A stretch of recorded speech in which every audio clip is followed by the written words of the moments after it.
The most important thing is that we young people are protagonists and we think with our own head about the future. I think that my generation has to play a part in this. We cannot just stand by and watching while the world is changing, and we should take our destiny in our hand. I think most young people, they're really plastic, flexible, and they would like to learn from others and also try to collaborate with each other. For us, we should try to really embrace the different kinds of perspective and always remember we have similar goals and mission. I would like to see a lot more actions rather than just talk, and that's why I'm here in China to deliver impact, to showcase what it's like to create real social impact from a very, very low threshold, low grassroots level. My expectation for the Global Youth Development Forum is to connect with young people across the world that is creating change in their community. The innovative change. World Youth Development Forum 2026. World Youth Development Forum 2026. World Youth Development Forum 2026. World Youth Development Forum 2026. World Youth Development Forum 2026. World Youth Development Forum 2026. World Youth Development Forum 2026. World Youth Development Forum 2026.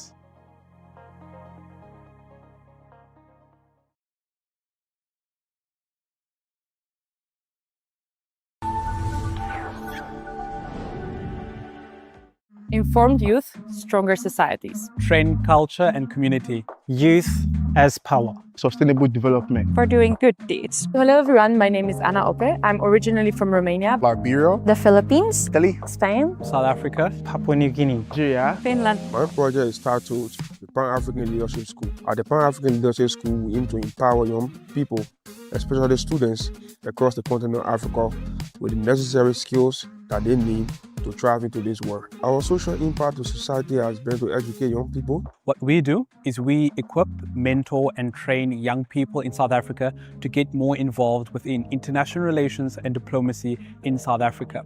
Whether it's Johannesburg, Cape Town or anywhere in between, we help them develop the skills necessary to be a South African diplomat. I'm introducing my project to Greener Bricks, a climate tech company that transforms plastic waste, particularly PETs, into eco-friendly pavement brick. In this project, we have art school, art therapy for young people. We do yoga classes for the people of the neighborhood. There's quite a few things that I think are very, very valuable when we're thinking of the future of global sustainable development. I think at the core of it, education plays a very, very key role because we see that education is a tool that empowers young people to become active participants in the change. My hope is to see a future where sustainability and innovation go hand in hand with the help of global collaboration and responsible use of new technologies such as AI. It cannot just only help us, the people, but also the planet that we're living, the Earth. My expectation for the future is that I want to see more youth actually participating in sustainable goals and sustainable, impacts within the communities and stuff. A future where sustainability is inclusive, respecting indigenous knowledge, alongside modern innovation. All youths are catalysts for change. They bring creativity, resilience, and fresh perspectives. The most important thing is that we young people are protagonists and we think with our own head about the future. I think that my generation has to play a part in this. We cannot just stand by and watching while the world is changing, and we should take our destiny in our hand. I think most young people, they're really plastic, flexible, and they would like to learn from others and also try to collaborate with each other. For us, we should try to really embrace the different kinds of perspective and always remember we have similar goals and mission. I would like to see a lot more actions rather than just talk, and that's why I'm here in China to deliver impact, to showcase what it's like to create real social impact from a very, very low threshold, low grassroots level. My expectation for the Global Youth Development Forum is to connect with young people across the world that is creating change in their community. the innovative change, World Youth Development Forum 2026. World Youth Development Forum 2026. World Youth Development Forum 2026. World Youth Development Forum 2026. World Youth Development Forum 2026. World Youth Development Forum 2026. World Youth Development Forum 2026. World Youth Development Forum 2026.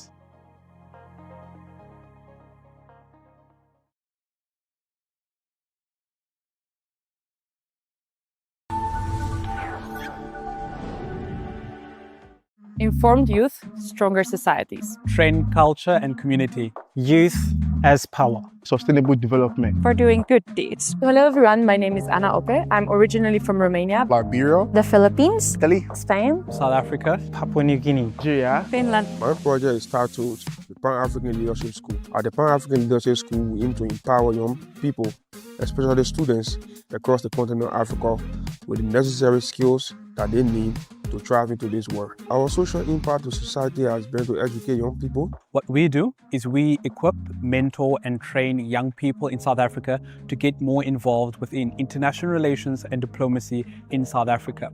Whether it's Johannesburg, Cape Town, or anywhere in between, we help them develop the skills necessary to be a South African diplomat. I'm introducing my project to Greener Bricks, a climate tech company that transforms plastic waste, particularly PETs, into eco-friendly pavement brick. In this project, we have art school, art therapy for young people. We do yoga classes for the people of the neighborhood. There's quite a few things that I think are very, very valuable when we're thinking of the future of global sustainable development. I think at the core of it, education plays a very, very key role, because we see that education is the tool that empowers young people to become active participants in the change. My hope is to see a future where sustainability and innovation go hand in hand with the help of global collaboration and responsible use of new technologies such as AI. It cannot just only help us, the people, but also the planet that we're living, the Earth. my expectation for the future is that I want to see more youth actually participating in sustainable goals and sustainable, impacts within the communities and stuff. A future where sustainability is inclusive, respecting indigenous knowledge alongside modern innovation. All youths are catalysts for change. They bring creativity, resilience, and fresh perspectives. The most important thing is that we young people are protagonists and we think with our own head about the future. I think that my generation has to play a part in this. We cannot just stand by and watching while the world is changing, and we should take our destiny in our hand. I think most young people, they're really plastic, flexible, and they would like to learn from others and also try to collaborate with each other. For us, we should try to really embrace the different kinds of perspective and always remember we have similar goals and mission. I would like to see a lot more actions rather than just talk, and that's why I'm here in China to deliver impact, to showcase what it's like to create real social impact from a very, very low threshold, low grassroots level. My expectation for the Global Youth Development Forum is to connect with young people across the world that is creating change in their community. The innovative change. World Youth Development Forum 2026. World Youth Development Forum 2026. World Youth Development Forum 2026. World Youth Development Forum 2026. World Youth Development Forum 2026. World Youth Development Forum 2026. World Youth Development Forum 2026. World Youth Development Forum 2026.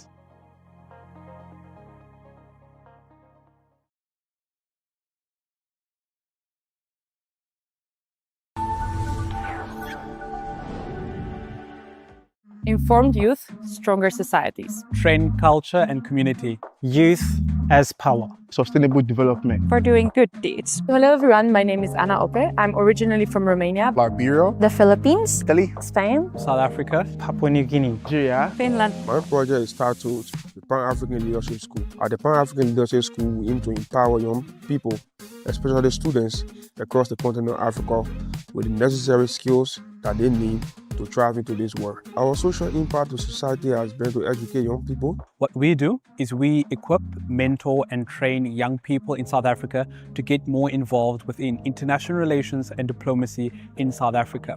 Whether it's Johannesburg, Cape Town or anywhere in between, we help them develop the skills necessary to be a South African diplomat. I'm introducing my project to Greener Bricks, a climate tech company that transforms plastic waste, particularly PETs, into eco-friendly pavement brick. In this project, we have art school, art therapy for young people. We do yoga classes for the people of the neighborhood. There's quite a few things that I think are very, very valuable when we're thinking of the future of global sustainable development. I think at the core of it, education plays a very, very key role, because we see that education is a tool that empowers young people to become active participants in the change. My hope is to see a future where sustainability and innovation go hand in hand with the help of global collaboration and responsible use of new technologies such as AI. It cannot just only help us, the people, but also the planet that we are living, the Earth.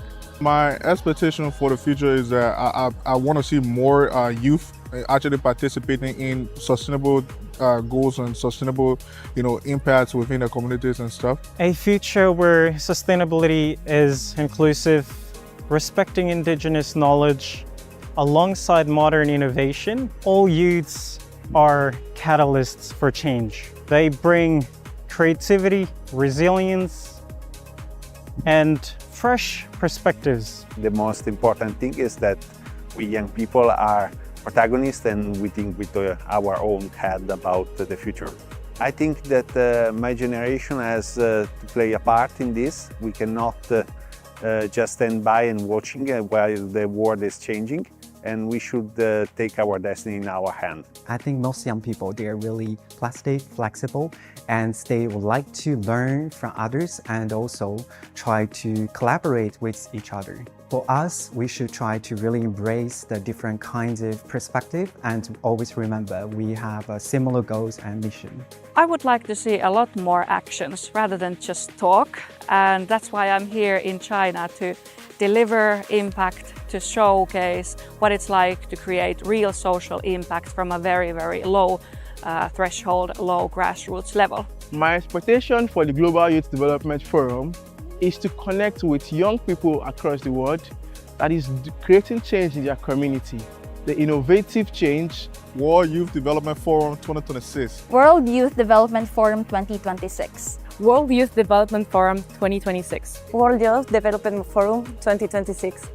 World Youth Development Forum 2026. World Youth Development Forum 2026. World Youth Development Forum 2026. World Youth Development Forum 2026.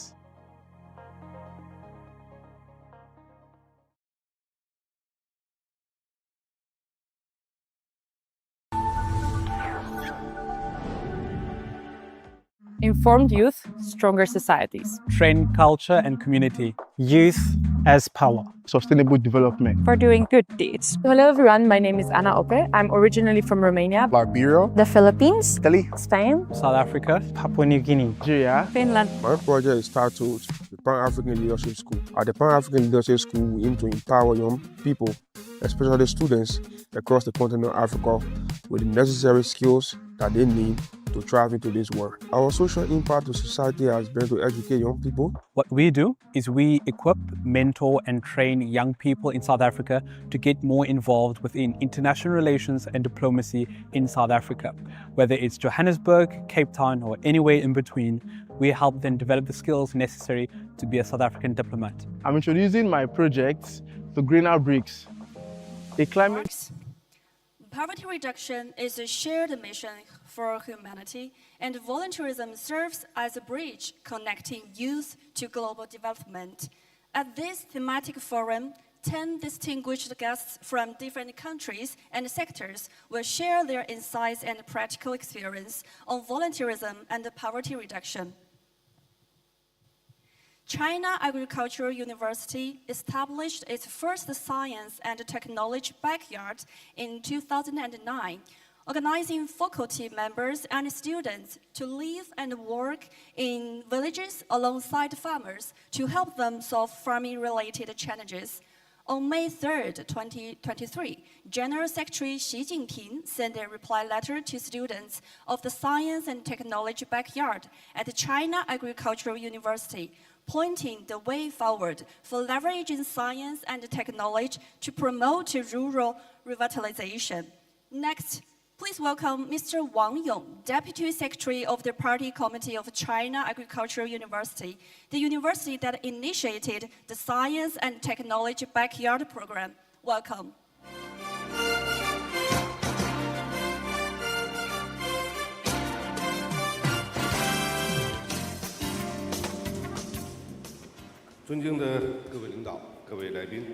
Honorable officials, dear guests, young friends from the world, good morning.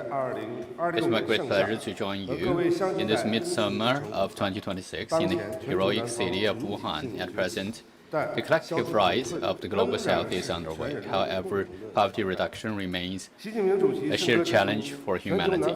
President Xi Jinping pointed out that the rise of the Global South is a distinctive hallmark of the great changes in the world. In this transformation, youth remains a strong force. China Agricultural University keeps in mind General Secretary Xi Jinping's entrustment. Since 2019, we have been contributing to winning the battle against poverty. To 2023, the Sci-Tech Backyard participating students have made great efforts, and then to 2025, the 120th anniversary of our university, we have also received another letter. These three letters from President Xi, spanning 6 years, pointed out way for us to our participation in poverty reduction and government's improvement through volunteerism. Today, as a Chinese educator, I want to make our own reply to the question that when Chinese youth plant their feet firmly in the soil and write their own chapter, what kind of contribution can we make to poverty reduction? First, rooted in soil, forging the soul, and an innovative educational mode in Sci-Tech Backyard. In 2029, in our experiments in Quzhou, Hebei, we were attracted by one phenomenon. Wheat yield in experimental station reached 900 gen or 450 kilogram, but just across the wall, farmers' yield was only 600 gen. So the barrier, or this wall, is because of this location with science and technology. So how to demolish this wall? General Secretary Xi Jinping has given us the answer. We need to understand the fact, and our solution is simple: climb over the wall and live inside. Since 2009, led by academician Zhang Fusuo, faculty and students packed their bags and moved into the villages and get into close contact with the farmers and science and technologies. So the Sci-Tech Backyard was born. Only living there can we be really volunteers. So we stay in the villages for at least 120 days per person, and every student write over 100 journals each year. So we are not passers-by. We have returned home. So we are all rounders. We engage in technical consulting services and also soil testing and pest control. We are also teachers. For the schools, we help break the disintegration cycle of poverty, and we also help village governance. So this kind of volunteer service is the strongest force. And now the Sci-Tech Backyard cover over 30 provinces and 150 counties. And the China Agricultural University directly operates 233 of them. We write our thesis in the fields and plant our aspiration in the heart of the farmers. Second, blood making and heart nourishing. So we need sentiment, but the poverty reduction must ultimately be judged by results. on the medium and low yield saline alkali land on Quzhou, Hebei, the SciTech backyard created a miracle of green 1.5 ton grain. And we have achieved the yield growth by 42%. And our results were published in Nature, which affects 20 million farmers and 560 million mu of land. We have increased yield by 11.2%, reduced the fertilizer use by 15.6%, and improved the efficiency by over 30%. What made all this possible? Not a single demonstration, but long-term, standardized, tangible, and diffusible way into local production system. With the synergy of science and technology, at Ehai Lake in Yunnan, we work with 30 universities to protect the natural environment, but also improve farmers' income to break the poverty reduction trap of protection equals losses. From individual to joint operation, we have unleashed the multiplier effect of volunteer service. This practice has highly been recognized by the nation and internationally. And this has been written in the 2024 and 2025 Central #1 documents and received the various national progress awards. And the FAO has promoted as a typical case to 192 member states worldwide. We have proven with facts that the hard standard for volunteerism can contribute to poverty reduction. And this backyard endeavor has helped the technology organization capability of the villages. And third, teaching, fishing, and win-win. China's poverty reduction experience belongs to the world. In response to President Xi's important instructions at the China-Africa Cooperation Forum, the SciTech Backyard special program was launched, introducing the 1+1+1 3-year 3-stage model. International students first come to China can learn about the knowledge and practice of the backyard model and return home in the following year to participate in local practices and return to China in the 3rd year for further summary and improvement so that learning in China and application locally can be combined. The results are remarkable. In Malawi, the backyard model has doubled corn yield in 25 villages, solving hunger problem in 12 villages. And spokesperson Hua Chunying has praised these practical measures, and the former president of Malawi called for learning of this model. And now 8 overseas backyards in countries such as Malawi, Tanzania, Brazil, Thailand, and Kazakhstan can be found. In the next step, we will focus on implementing the backyard plan and also relying on the free trade port of Hainan. We will try to continue the agricultural hub both home and abroad. And to 2030, we'll establish an overseas science-tech backyard network covering major agricultural ecozones so that the Chinese agricultural equipment standard services can go global. And this model can be a South-South cooperation recognized by the FAO.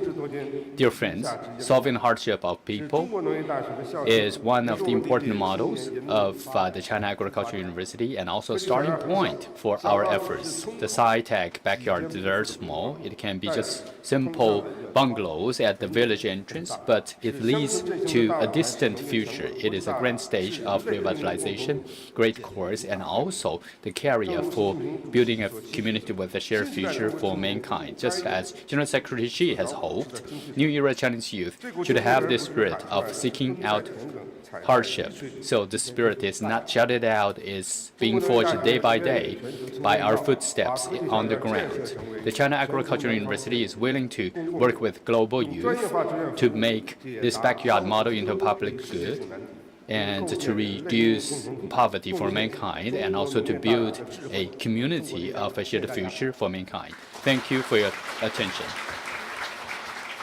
Thank you, Mr. Wang, for wonderful sharing.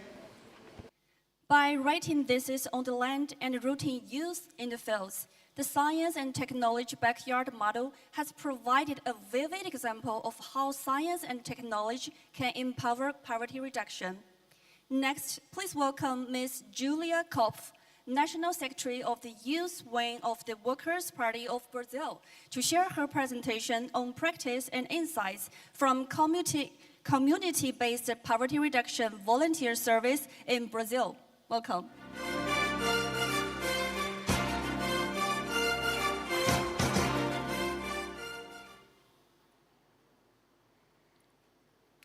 Good morning, everyone. Ni hao. For decades, inequality in Brazil was treated as an inevitable fate, as if poverty were a natural condition for a country, something to be managed, not overcome. For many years, those who held the power to change this chose instead to preserve a system that made the rich richer and the poor poorer. This was no accident. Brazil was the last country in Americas to abolish slavery, and it did so without granting rights or dignity to those it had enslaved, deepening poverty and entrenching inequality. But in 2026, we stand in a different place, built by the courage of those who came before us and by determination of a generation that refuses to accept that poverty is something inevitable. Our future cannot wait for the next election cycle or the next moment of political goodwill. That's why we, as young people, cannot wait. This urgency does not paralyze us. It has to move us forward. In 2003, on this first day of office, President Lula da Silva launched the program Zero Hunger. Lula, a man who knew hunger on his own childhood, understood that no country can prosper while part of its peoples do not know where the next meal will come from. Hunger is not just a stomachache, is the theft of dignity, of potential, of the very ability to imagine a different life. It acts on many fronts at once: jobs and income, family farming, so that food reached people's tables and not only export ports, and social rights. And it proved something fundamental. When the state places the poorest at the center of the public budget, reality begins to change. The other program, Bolsa Familia, consolidated this strategy, transferring income to the most vulnerable families while keeping their children in school and in good health, breaking the intergenerational circle of poverty. The results speak for themselves. Between 2003 and 2014, extreme poverty fell from 25% to less than 5%. 28 million people overcame hunger in Brazil, was removed from the United Nations hunger map, becoming a global reference in fight against poverty. But these are not only numbers, they are families who can finally sleep knowing their children will eat the next day. Income alone, however, does not transform lives. Public investment in health and education is what sustains the process, what allows a child to born in vulnerability the same opportunity as any another. We saw this during COVID-19 pandemic. Decades of investment in public universities, in the United Health System, and institutions such as Oswaldo Cruz Foundation. When President Lula assumed his third term in 2023, he found a country that had regressed as the height of people in pandemic. That meant expanding Bolsa Familia to 20 million families and reopening fiscal space for social investment. It meant returning to growth with one of the lowest unemployment rates in years, and for the first time in decades, confronting the extreme concentration of income at the top, exempting from income tax who earn up to 5,000 reais a month, while 140,000 of very highest earners begin to contribute more. It also meant defending decent work, because growth cannot mean exhaustion and denial of the rest for million workers. And here we reach the point that concerns us most directly. In 2024, the government launched the program Pé de Meia, like nest egg. Born from a simple truth: millions of young Brazilians do not abandon school for the lack of will, but because they are forced to choose between studying and surviving. The program creates a savings fund for public high school students with deposits throughout their studies and a reward for those who complete basic education in time.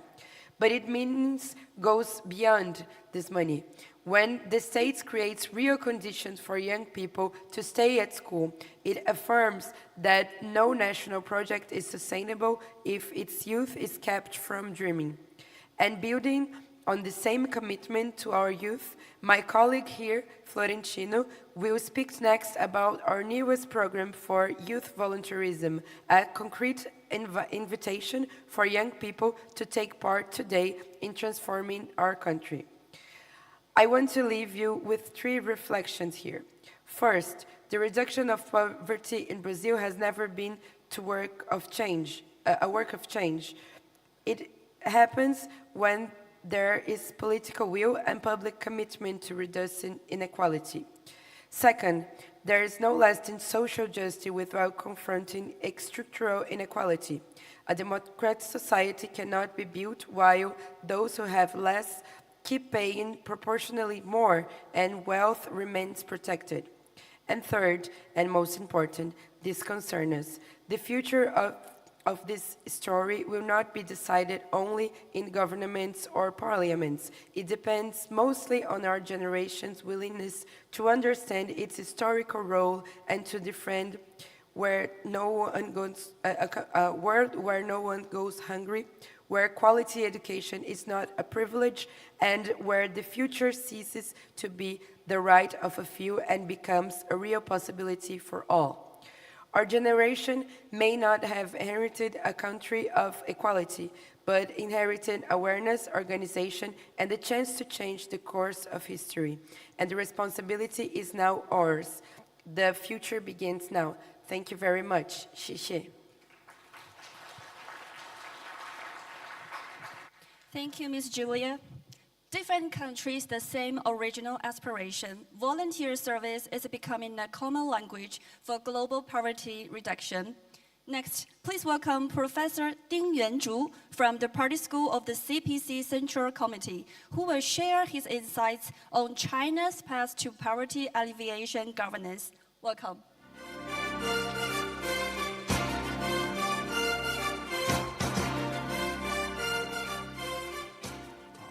尊敬的各位领导、各位来宾，大家上午好。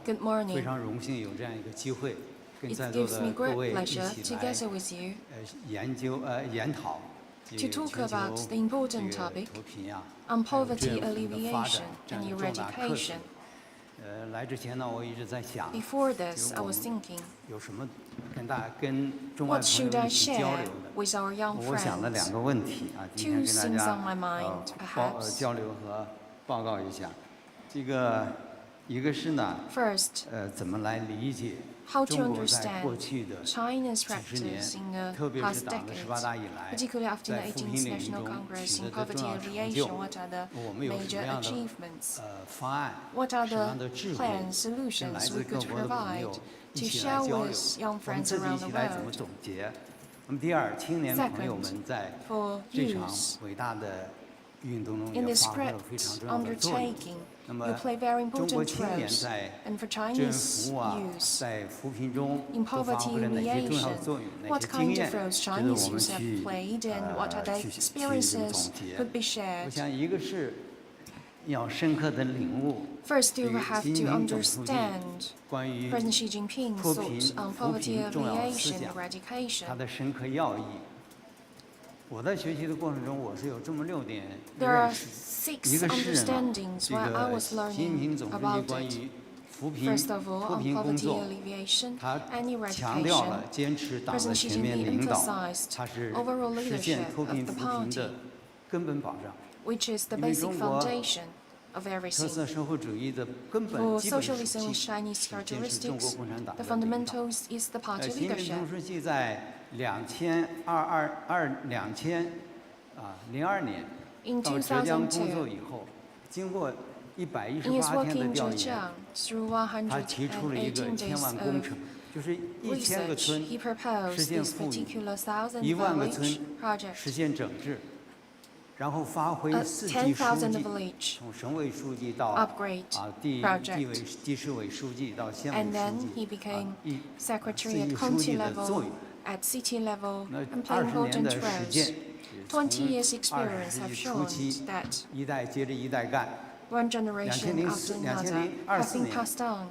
2024, important document from central government specified that for this 10,000 village upgrade project, it is a demonstrative project for rural rejuvenation, revitalization, which includes a lot of experiences. And second, President Xi Jinping pointed out that in the process of poverty alleviation, no one should be left behind.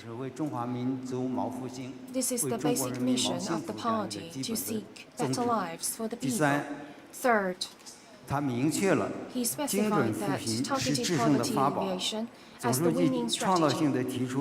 He critically put forward targeted poverty alleviation, pointing out specific pathways, no broad development, but more precise and targeted approach for poverty alleviation,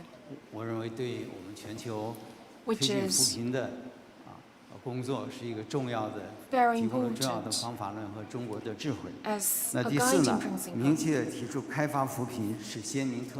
Fourth, he proposed that development-oriented poverty alleviation is the defining feature.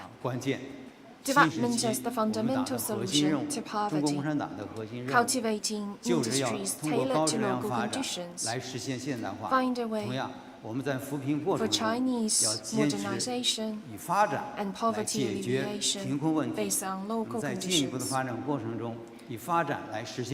So development is the path ahead for rural revitalization.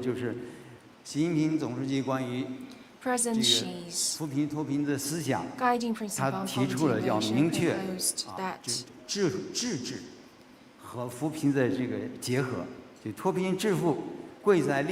Commonwealth, determination, knowledge